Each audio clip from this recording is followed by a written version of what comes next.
on you.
Leero Sunday evening, yes, abamu awumuddeko abalala bali ku bifo ebyenjawulo bali netwala okwebaza gwe afisiza akadde okujja okulaba show eno.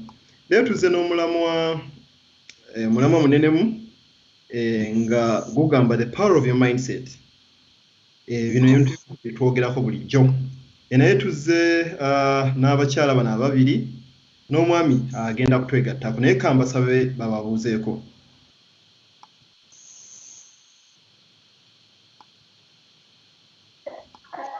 Yes, Sharon, buuza ku balabi baffe.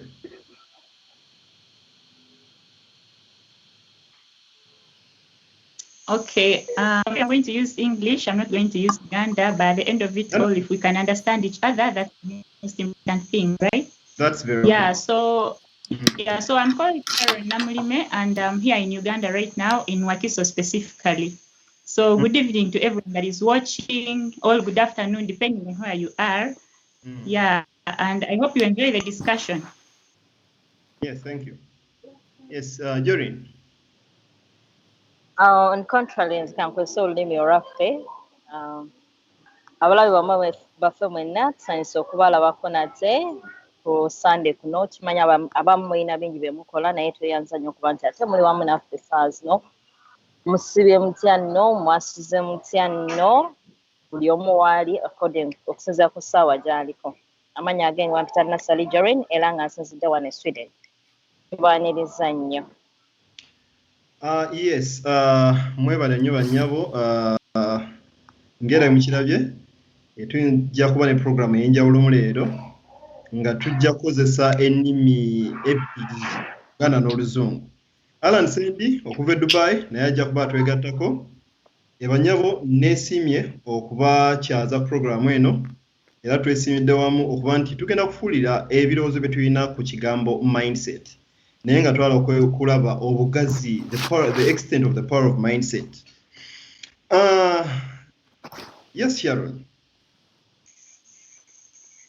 In your ears, to what extent do you understand the word mindset? Okay, so now before I go so much into the details of mindset, there are 3 words which I want to share with you. So these words are: 1, mindset, and mindset is actually the attitude towards something or the way of thinking in general, right? Then there is another word called values. Now, these values are like principles or that we believe in.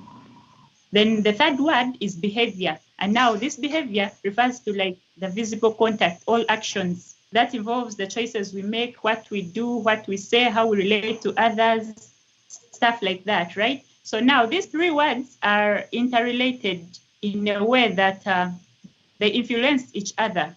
For example, the mindset influences our values, and the combination of the mindset and the values influence our behavior. So we realize that the genesis of our actions is actually our mindset, right? So now, by the mere fact that the mindset is the genesis of our actions, that makes it a very powerful tool in our lives, right? And if you're thinking of transforming people's behavior or people's actions, you need to pay prior attention to their mindset, okay? So now I want to give an example of how the mindset affects our way of living and I'm going to give it in two categories. One is like the political aspect of it, and then the next will be like the social or religious aspect of it. Now, when it comes to the political aspect, how the mindset affects our political systems, I'm going to give an example about leadership. Now, according to different people, they have their own attitude towards leadership. For example, a certain group of people think of leadership as a call to serve, of which it's supposed to be service above self, right? Then there is a category of people, especially in Africa, and specifically here in Uganda. Let me speak about Uganda because I've seen this happen in my country. There is a certain group of people who think about leadership as an opportunity to gain wealth and also enjoy the privileges that come along with it. So right now, most countries are into campaigns and elections. So, and there are these people vying for these leadership positions. Most of them are incumbent and some of them are new coming in. Now, if we are having two different kinds of mindsets within these people leadership, people who think of leadership as a call to serve, if these people end up into these leadership positions, they'll be able to deliver. They'll be able to serve to the expectations of their voters. Then if we're having these people who think of leadership as an opportunity to gain wealth and satisfy their own interests, if these people are the ones who are ending up in these positions of leadership, then we are doomed, then our political systems are going to fail because they won't mind about delivering, but they will mind about satisfying their own interests. Now, also, I want to give another example relating to the education system. The other day, you had a conversation about our education system, and I remember Ken brought a point about the mindset, right? Now, how the mindset affects our education system. I remember when we were growing up, and I think actually even the current students and pupils hear about this slogan, education is the key to success. Now, whoever brought up that slogan was right, yes, but he didn't give a clear light because people think of education as a way of attaining a degree, and which leads them to attaining a white-collar job, sitting in office, and getting their money at the end of the month. So most people think of education in that kind of, like they have a mindset of education in that way, right? Yet, education is supposed to be something comprehensive, right? It's supposed to involve like learning skills, getting skills that can help you earn a living, whether you are employed by someone else or you can be able to employ yourself, right? So that's how the mindset affects our education system. And when it comes to the social aspect of it, now here we are seeing how the mindset affects our maybe our self-esteem,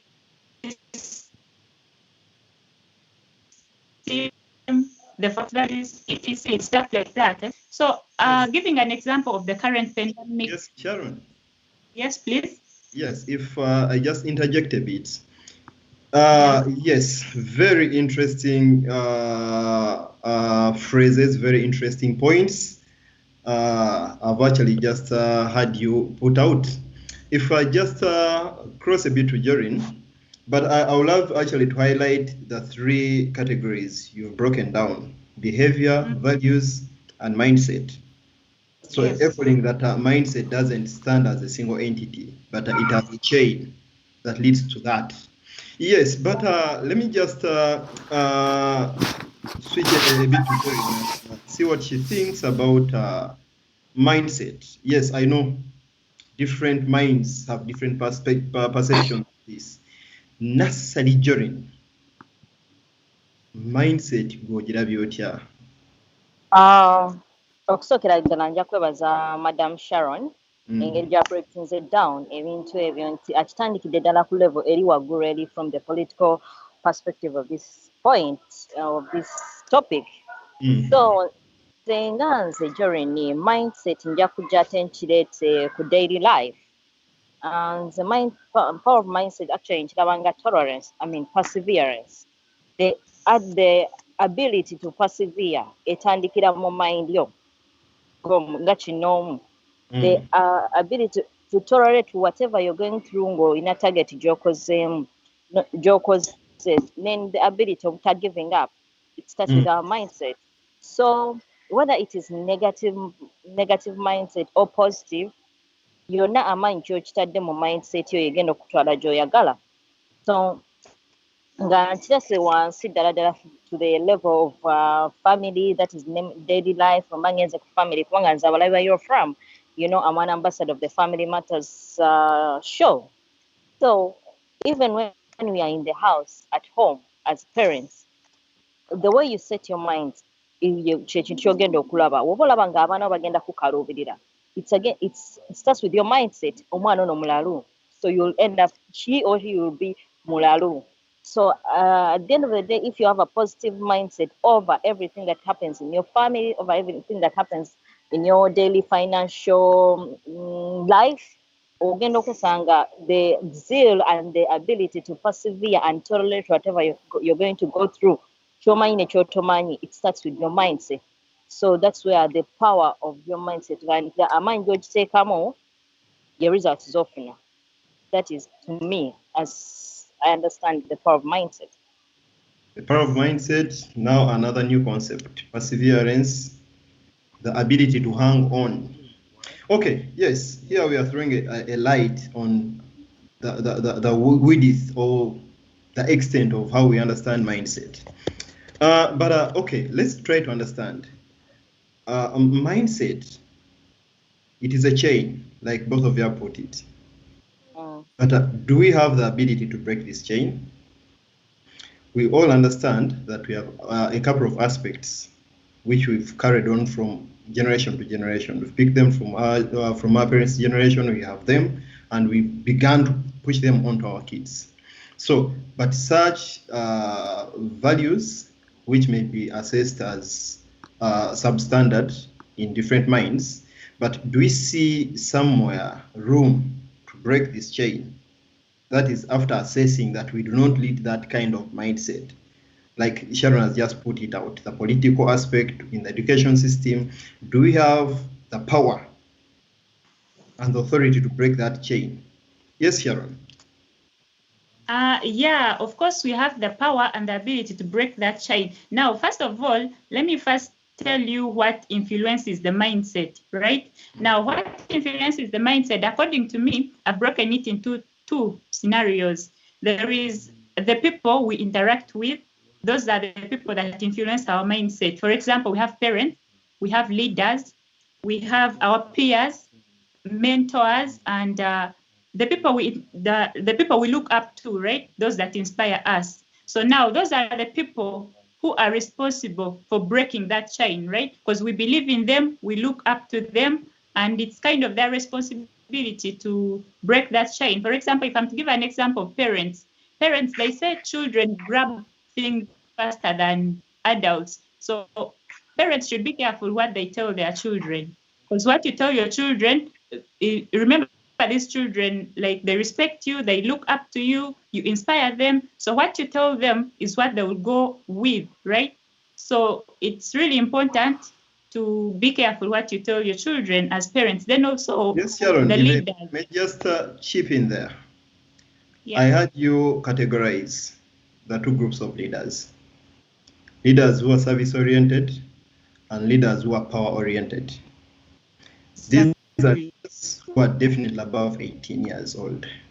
And we assess this kind of mindset that one is a resource to the society and another is a disgrace to the society, if I may put it that way. Now we want to address this problem. Where do we start from?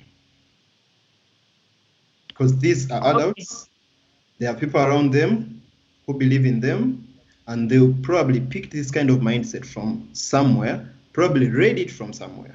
Where do we start from? Now, we all for the leaders, need one group. Now, the problem is that in Africa, mostly, we are is it second world countries, something like that, most of the countries in Africa, and most of our people are poor, right? So there is no way you're going to convince someone, like someone vying for a leadership position in Africa, to be service-oriented, right? So that's a very big challenge. That at the level of poverty in our countries is a very big challenge, changing the mindset of the leaders. But now these leaders are supposed to actually act as an example to us. So now, first of all, apart from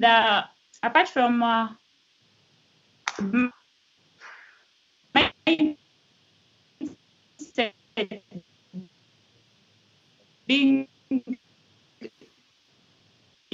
influenced by the it is as a vote, going back to the point of leadership, as voters, I think it starts with us. We don't have to tolerate leaders who are not service oriented.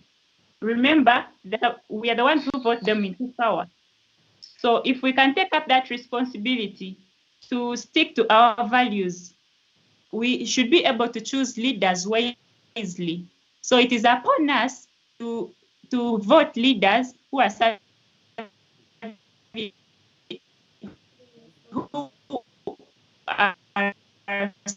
service-oriented through the first term, and they haven't delivered. Then why should you send them back? It is upon us to vote for the leaders that. Yes, thank you, Sharon. Are going to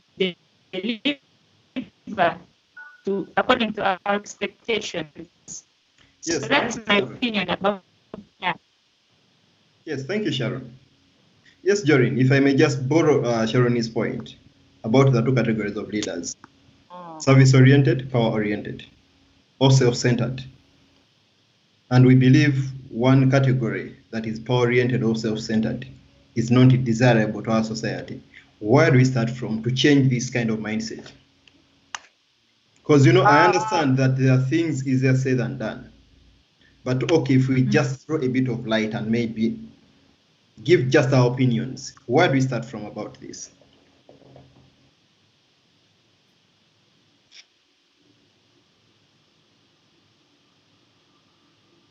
Jorin, yeah, it seems the video is hanging.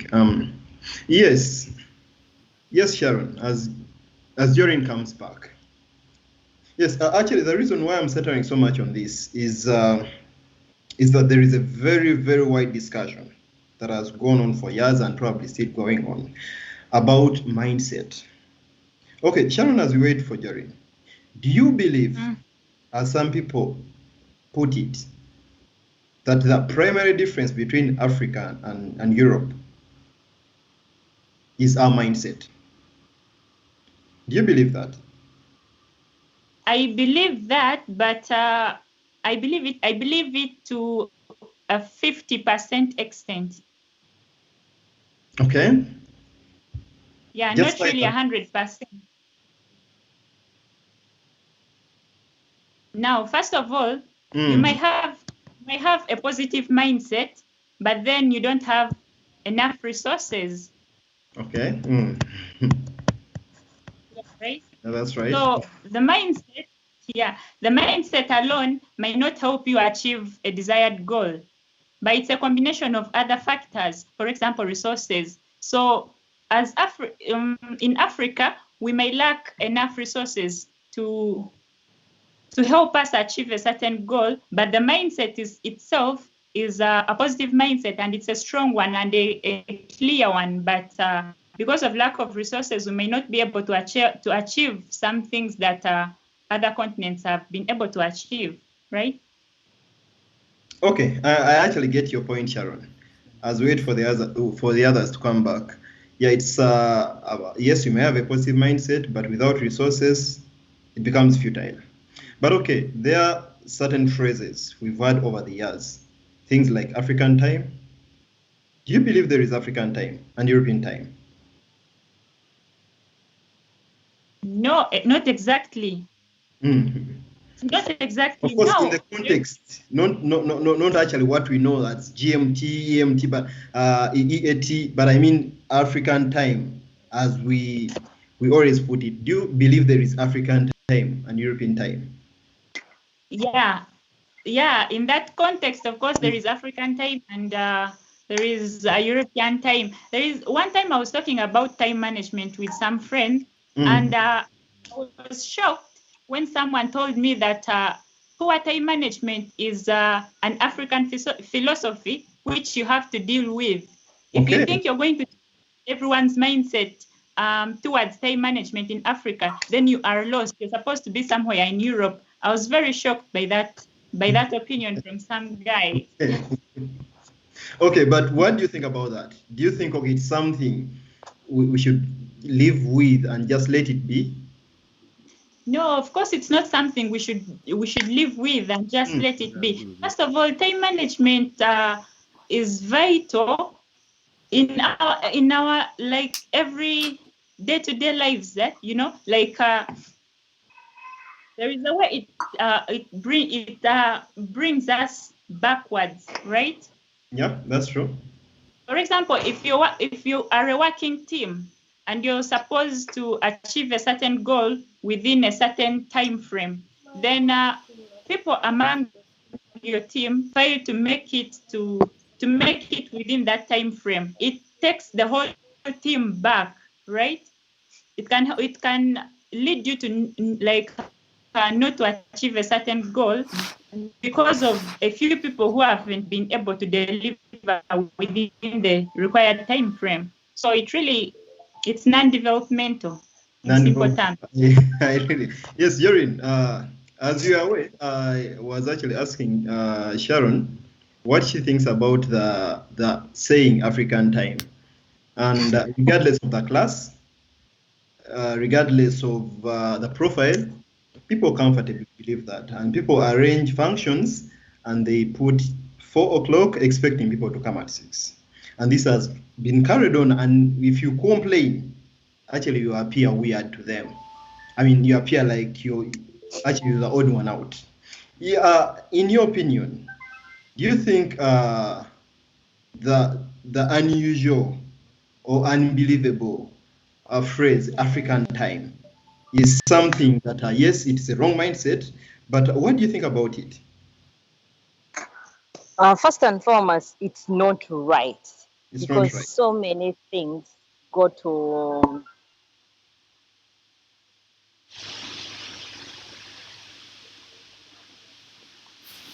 get where they're supposed to be. Actually, let me talk about the point of omukolo.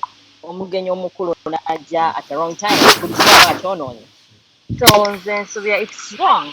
But when as we are talking about the power of mindset, tuyina kutandika kuchikola kat right from moving to everything. If you are waking up tomorrow, you should have a timetable. You list down what you're supposed to do. When you try it from day one, then it becomes a week. It becomes a month. So many, you do a lot of things in a shortest time. You still have 24 hours, but you end up doing lots of things. Even before you started training yourself to be on time. So it is bad.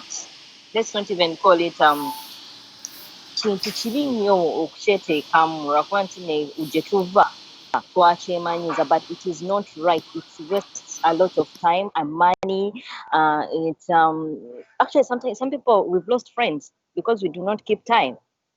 So many things we can begin be going bad. So me, I don't like it.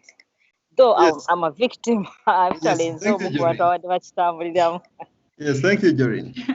Yeah. To our viewers just joined us, we are discussing the power of your mindset. And yes, the ladies here put it well at different extents. We are affected by how we think and how we look at things. I would love us to go a step ahead, not to conform to the saying that easier said than done. Because yes, I wouldn't love us to be just good speakers of what we believe we cannot do or people cannot really change. But the concept of mindset, like I asked Sharon, Jorin, do you believe that the primary difference between Europe and Africa is our mindset? You've been in Europe for some time, you still have contacts home, you've grown up home in Africa. Do you believe the primary difference between Africa and Europe is our mindset? Yes. Just to add on this, Mm. someone cracked a joke that if you're to change Africa, sorry, it's a joke. If you're I to know. change Africa, yeah, you have to freeze. I won't use the other word. You have to Yeah. freeze all Africans above 5 years old. Okay. Implying that it is the problem of our mindset that affects our development, our social ethics, and how we live and how we look at things. So do you believe the primary difference between Africa and Europe is our mindset?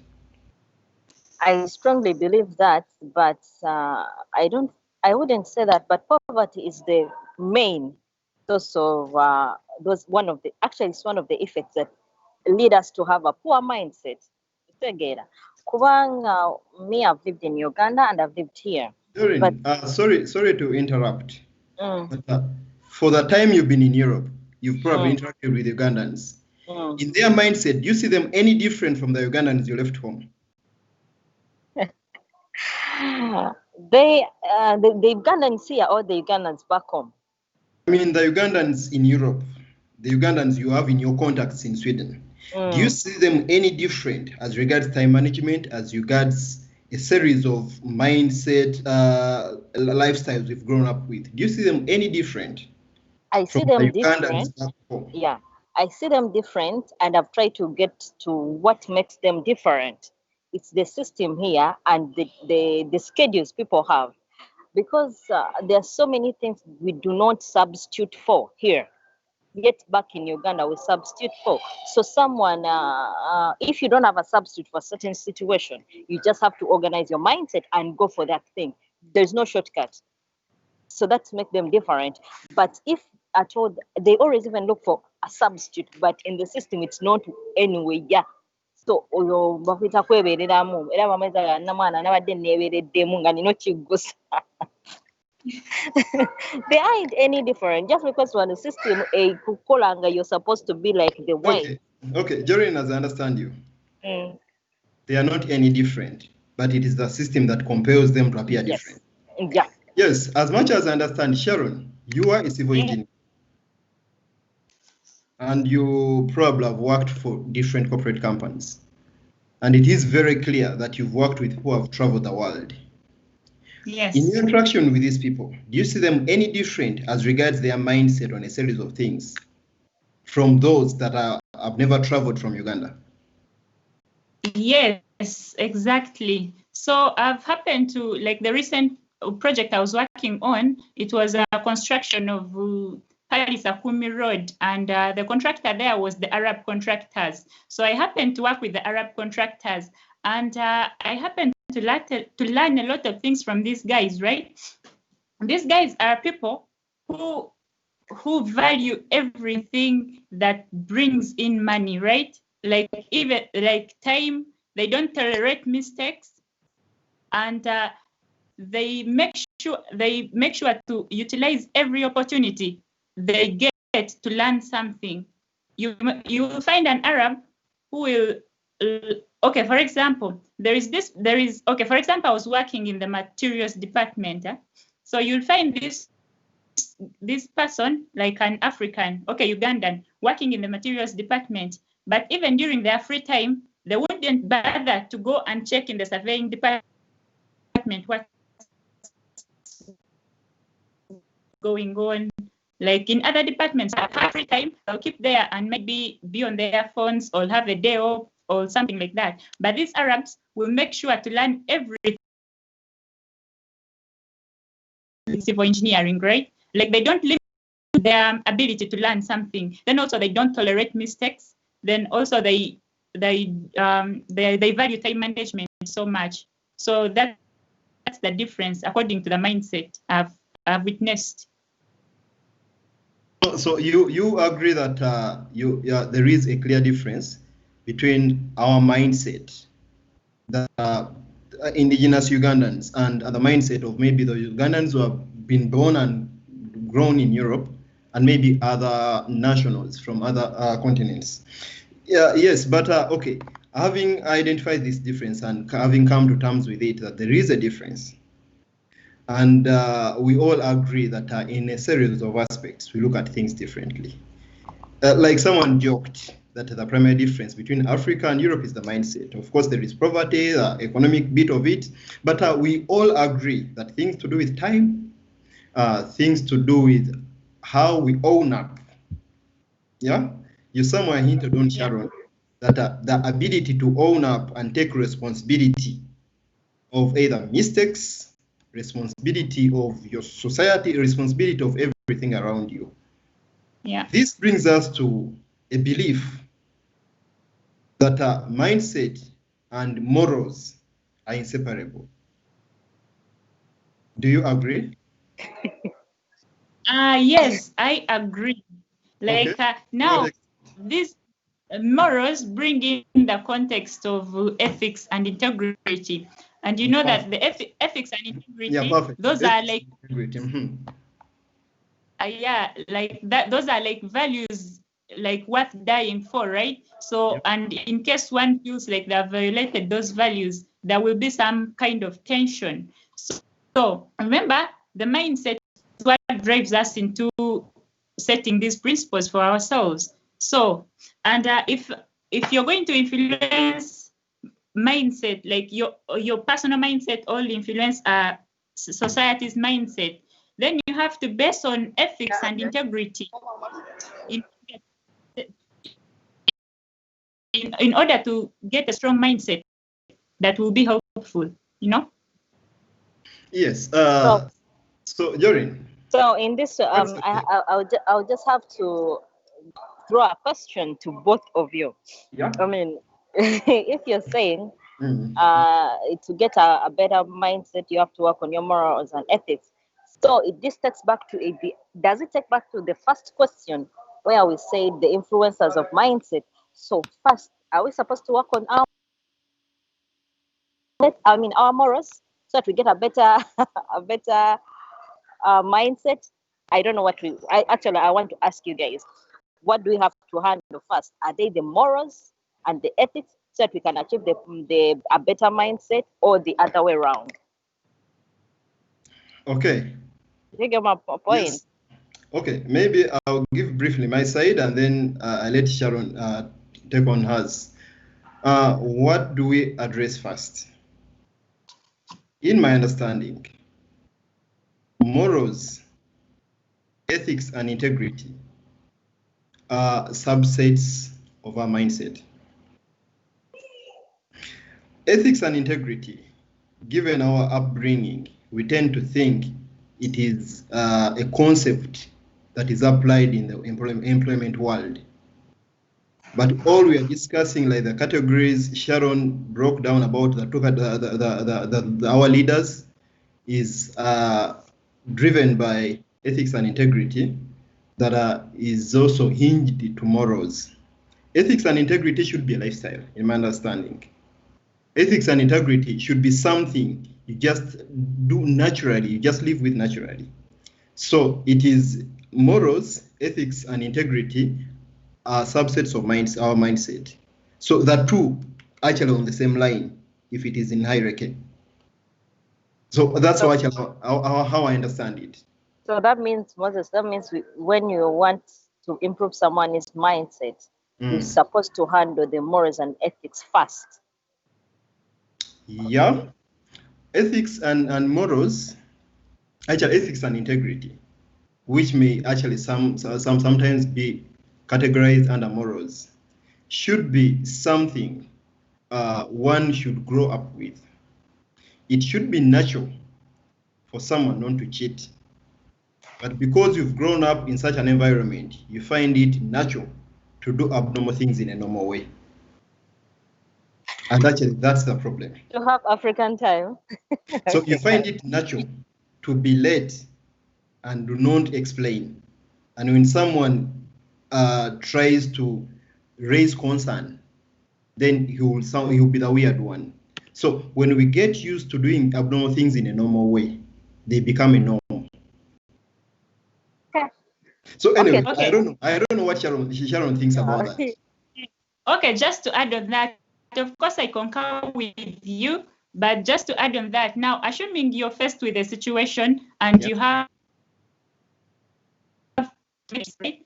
Now, that mindset, your mindset at that point is what will drive you into making a choice. Now, you're either going to make a correct choice or a wrong choice, and that will depend on what you believe in. And what you believe in is driven by your ethics, right? Yeah, it's driven by your ethics and therefore your morality. So that's why before you influence the mindset, you have to first work on your ethics and integrity. So I concur with you, Moses, on that.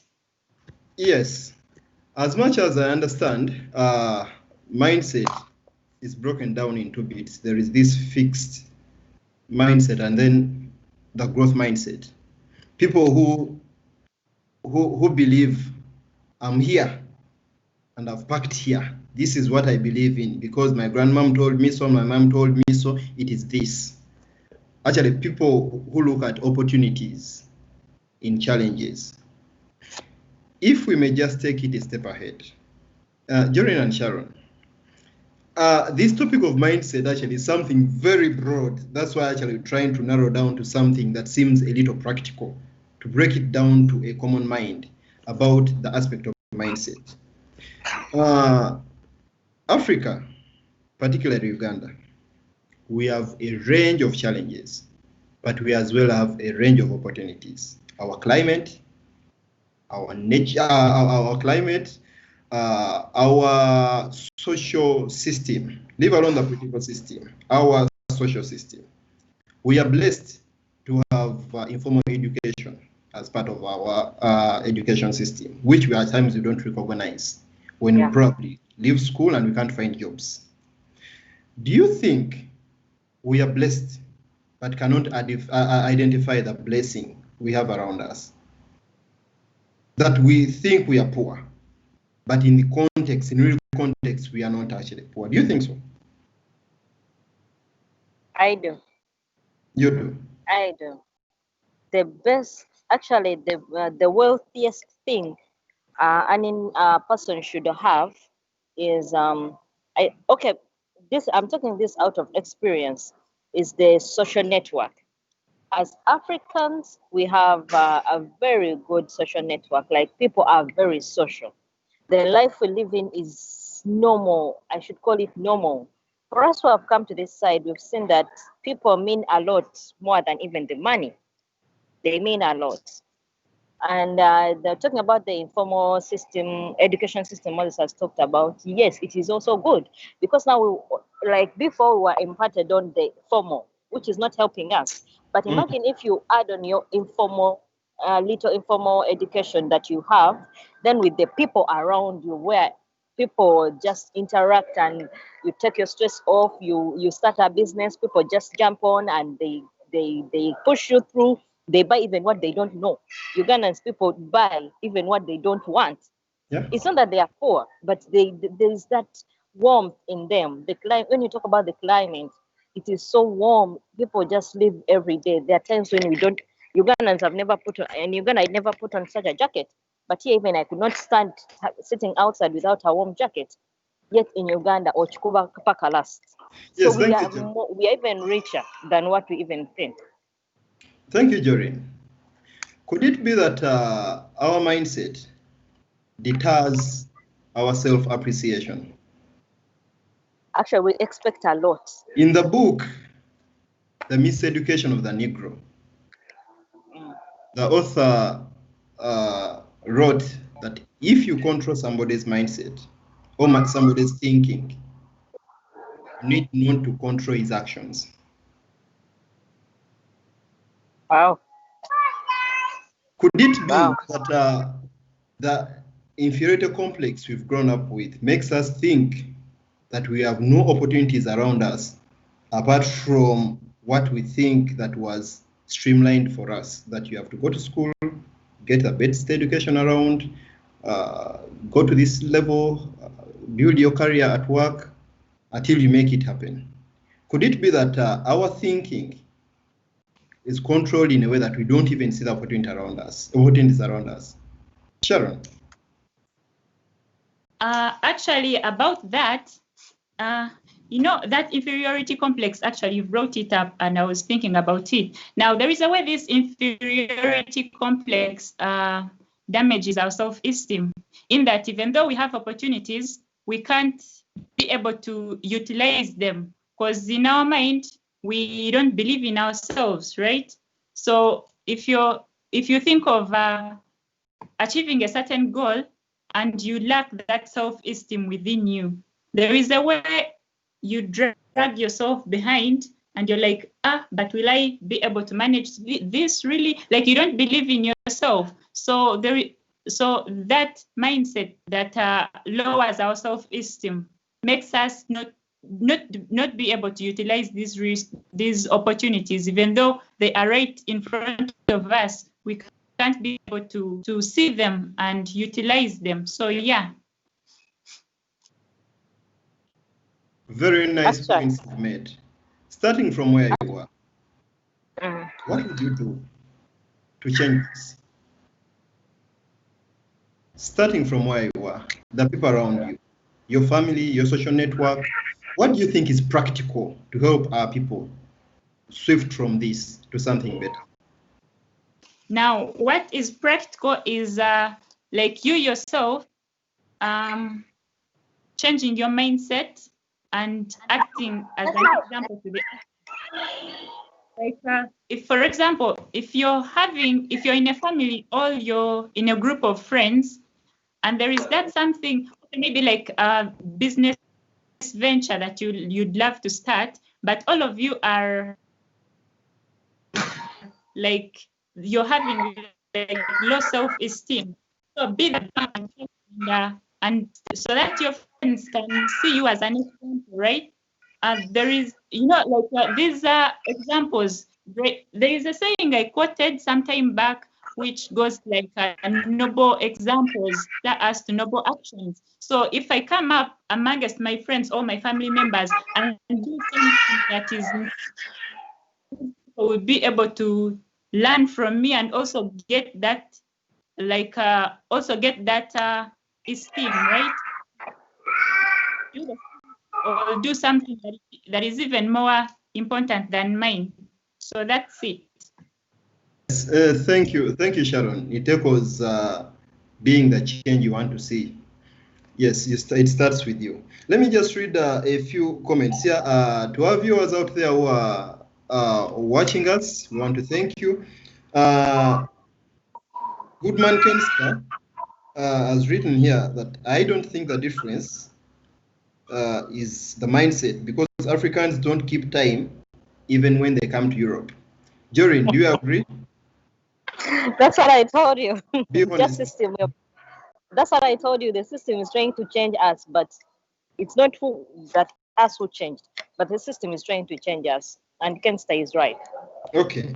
And he further adds that, okay, yes, he only adds that we shouldn't encourage African time. So, but this takes us to something that people back home tend to believe. Because Ken, by the way, also lives in Norway, so he probably speaks from experience.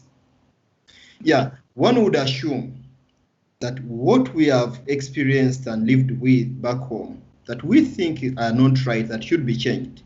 When we get a chance to see the difference, can we sell it home? But the question is, how do we sell it home if we cannot live that difference? Even here, we've seen this, we witnessed this difference, or lived it, and seen it functioning. So I think this is where we come to a point of, like I said, not sounding like good speakers, but speaking based on practical ability to change things. Because we are talking about the mindset pointing home, but even the typical African in Europe hasn't been that example he wants to pass on. Yes, Jorin. Yeah. Living in Sweden, having seen things functioning based on principles, guided by a right mindset and a good system. The systems back home may not be so nice or the best, but you who are seeing things work based on a good mindset, what piece of advice, a practical one, would you give to somebody home or those people around you who haven't been moved to change their mindset despite witnessing things happening different ways? As of one, I think practically, what I can do practically to influence the mindset back home is at least boost, minimize the inferiority complex that Sharon talked about. Then I personally, I may not be that perfect, but try to live a life of perseverance. Because if I persevere through hardship and be real, even speak about myself, how I've gone through this, and speak it to my friends, my circle, my family, probably 1 or 2, 3 people may pick a leaf and they'll be out there. If she did it, I can do it. I think it's just now we just need to be real and stop living a lie and be realistic so that we impact lives of the other people that look at us. To me, I think that's how practical I can get so that I can change people's mindset. Okay, thank you. Sharon, Yes. being an engineer, I want to imagine you're very good in mathematics. Yes. You've probably gone to school with students or pupils who find it very hard in mathematics. And some confess that in our family, mathematics is the worst we can attempt. This is a bit of mindset. Do you really think that people like in school or in certain aspects who score less, it is a mindset problem or maybe a personal weakness? Wow, that's a very good question. Now, I could say it is the mindset, but to like a 70% extent. Then the 30% is maybe like the ability, kind of, for lack of a better word. Because I would give an example of myself. When I was in primary school, secondary school, and A-level, I was performing well in mostly sciences because anyway, I knew what I wanted way back in O-level. So I endeavored to perform good in sciences because I knew what I wanted in future. But now when it came to my diploma, right, there was this course unit which is called engineering mathematics. Now, when I was doing my diploma, I found it very math that was in my lower education, you know. So I tended to perform badly at in engineering math at diploma, just because I couldn't be able to perform well if I gave it time. But it was the mindset. I was like, I think this subject is hard and I'm not going to manage it. So I performed poorly at my diploma. So when it came to bachelor's, it was the same math that I found in bachelor's and more complicated than what was at diploma. Then I was like, no, wait. I won't accept to perform poorly again, like I performed poorly at diploma because of the mindset. So I befriended someone who was good at engineering math and gave discussion time that I've ever given discussions in my life. So at the end of it all, within the hard work that I put in, the hard work and teamwork that I put in, I ended up performing engineering math. It was like among my best performed subjects during bachelor's. So yeah, the mindset comes to about 70% of it. Moses. Yes, Johnny. Moses. Actually, to add on what Sharon said, I also had an experience when I was doing my final exams. It was about statistics, and funny enough, I did business statistics when I was pregnant, and I knew it was hard. And everyone was like, it's hard. And because me, I knew I had a situation. I could not have a dead year and have a baby and still go back to school. So I set my mind to having it fast. And to those people that were like, for us, we are good to go. My friends, they discussed to me and they took, okay, we discussed, we did everything. But fun enough, they all got retakes and I didn't get a retake. Just by the situation I was going. Because I knew now the mindset, I have to do it. And I put in a lot of effort to getting what I really wanted. So I think that's what Sharon says. Many people have gone through it. The point you both of you are putting out is drives us to the fact that we usually operate on 25% of our readability because of the situations around us. Yeah. So do you think that some people are not actually poor, but it's just a feeling? Using the experiences you both shared, do you think that some people are not just satisfied with what they have, and they think I'm less privileged, I'm poor, I don't have this, but it's just a mindset? Or the reverse? What do you think? I think I wouldn't say they you know why I'm laughing. You I know. in a funny way. I know the nature of the question, and I expected that kind of reaction. Yeah, because I said when we are digging the word mindset, it is actually something that we live with, that is just around us. Yeah? Self-appreciation, lack of self-appreciation is hinged to mindset. There is a lot that goes with mindset. So do you think that some people are not weak, but it's just their mindset? Some people are not poor, but it's just their mindset. I think there so, are people because who may think are poor, but in their mindset they think they are rich. Yeah. You've encountered such. Yeah. So the reverse is true. Do you think this is something that is a reality in life? Because when I say poor people, I imagine you people, okay, how dare he say that? How could he say that? But okay, the reverse is true. I strongly agree with you. Are perceived as poor in your face, but in their minds. I would strongly agree with you because even it hinders us to grab the available opportunities around us, and you end up being poor, the real poverty. Like you end up being so poor because you thought you were poor and even failed to grab the simple opportunities around you. So I think you're right there. Sharon, what do you think? Now, I think you are right. Yes. Sorry, because try to switch your phone. Try to turn around your phone. Okay. Yes, Sharon.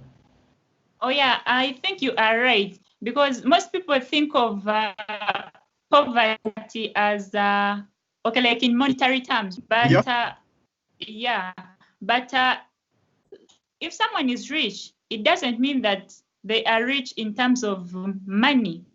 You could be rich in terms of fixed assets or your abilities and skills, right? And remember, your abilities and skills are not liabilities, they are assets themselves. So if you believe in yourself that using your skills and abilities and the opportunities that come your way, you can be able to improve your life in any way or the other. You may not have to be one of the richest people in the world to be rich, as long as you can be able to take care of yourself, take care of the people that you love, your families. That's rich enough, you know. So I strongly agree with you. It's not that we are the saying that we are not the ones that are poor, but rather our mindset is the one that is poor.